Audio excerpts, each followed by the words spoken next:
एक ऑफिस के मालिक ने आज इंटरव्यूज लेने थे। इंटरव्यूज लेने का वक्त हो चुका था और कैंडिडेट्स के आने का वक्त भी हो चुका था। कैंडिडेट्स अभी आना शुरू हो गए थे। रास्ते में एक सफाई वाला मास्क पहने अपने काम में मसरूफ था। उसने अपनी जेब से कुछ पैसे निकाले और रास्ते में छोड़ दिए और दोबारा काम में मसरूफ हो गया। इंटरव्यू के लिए आने वाली एक लड़की वहां से गुजरी तो उसकी नजर उन पैसों पर पड़ी। उसने खामोशी से अपनी फाइल उन पैसों पर रखी और पैसे उठाकर चल दी। लड़की के गुजरने के बाद सफाई वाले ने पीछे देखा तो पैसे नहीं थे। सफाई वाले ने अपनी जेब से दोबारा कुछ पैसे निकाले और रास्ते में उसी जगह पर रख दिए और खुद पैसों की तरफ पीठ करके अपने काम में मसरूफ हो गया। इतने में एक लड़का जो इंटरव्यू के लिए जा रहा था वो वहां से गुजरने लगा तो उसकी नजर पैसों पर पड़ी। उसने भी पैसों के पास फाइल फेंकी और एक्टिंग की और फाइल के साथ पैसे भी उठा लिए। सफाई वाले ने मुड़कर देखा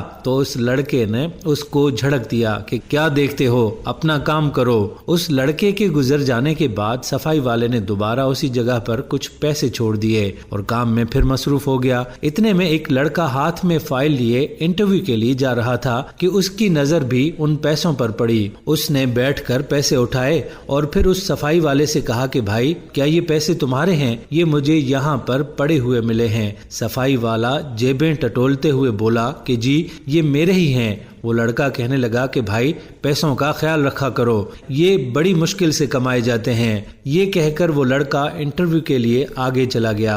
ये लड़का दफ्तर में दाखिल हुआ तो पहले से एक लड़की और एक लड़का भी दफ्तर में इंटरव्यू के लिए मौजूद थे। ये भी उनके साथ जाकर बैठ गया। लड़की उस लड़के को कहने लगी कि कितनी बदबू आ रही है तुमसे, दूर होकर बैठो थोड़ा। पहले से मौजूद लड़का भी उसे यही कहने लगा। लड़की कहने लगी कि तुम चले ही जाओ तो बेहतर है, तुम्हें जॉब कैसे मिल सकती है, पहले अपनी हालत तो दुरुस्त कर लो। वो लड़का बोलने लगा कि मैंने अपनी मैट्रिक की डिग्री मुकम्मल की है और सोचा कि जॉब के लिए अप्लाई कर लूं।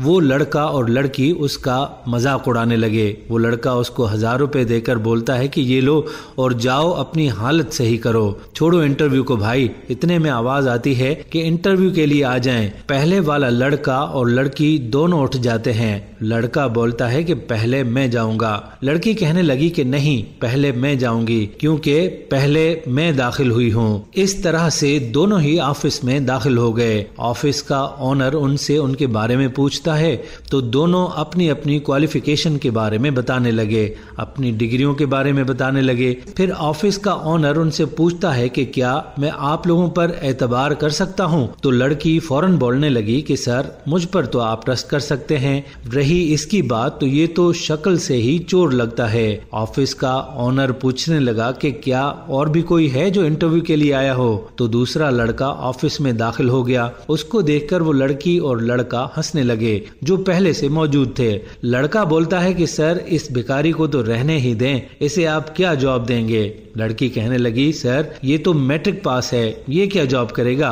अलबत्ता ऑफिस ओनर उस लड़के से कहता है कि लाओ अपनी फाइल मुझे पकड़ाओ। पहले वाला लड़का कहता है कि सर इसकी फाइल देखकर अपना टाइम क्यों वेस्ट करते हैं? लड़की भी कहने लगी कि सर आप ट्रस्ट की बात कर रहे थे तो इस भिखारी पर आप कैसे ट्रस्ट कर सकते हैं? जवाब में ऑफिस ओनर कहने लगा कि असल में ट्रस्ट के लिए यही लड़का है क्योंकि तुम दोनों तो हो ही चोर। लड़की और लड़का दोनों एक साथ बोलते हैं सर क्या मतलब है आपका? ऑफिस ओनर ने वो कपड़े और इसी तरह के पैसे मेज पर रखते हुए कहा कि कुछ याद आया? लड़की और लड़का बोलने लगा कि ये क्या है, हमें कुछ समझ नहीं आया। तो ऑफिस ओनर ने उन्हें बताया कि जब आप लोग इंटरव्यू के लिए आ रहे थे तो मैंने ही वो पैसे रास्ते में छोड़े थे ताकि आप लोगों को मैं आजमा सकूं। लड़की और लड़का दोनों शर्मिंदगी के साथ सर झुका लेते हैं। ऑफिस ओनर कहने लगा कि याद रखो इंसान की पहचान न उसके कपड़ों से होती है और न उसकी पढ़ाई से होती है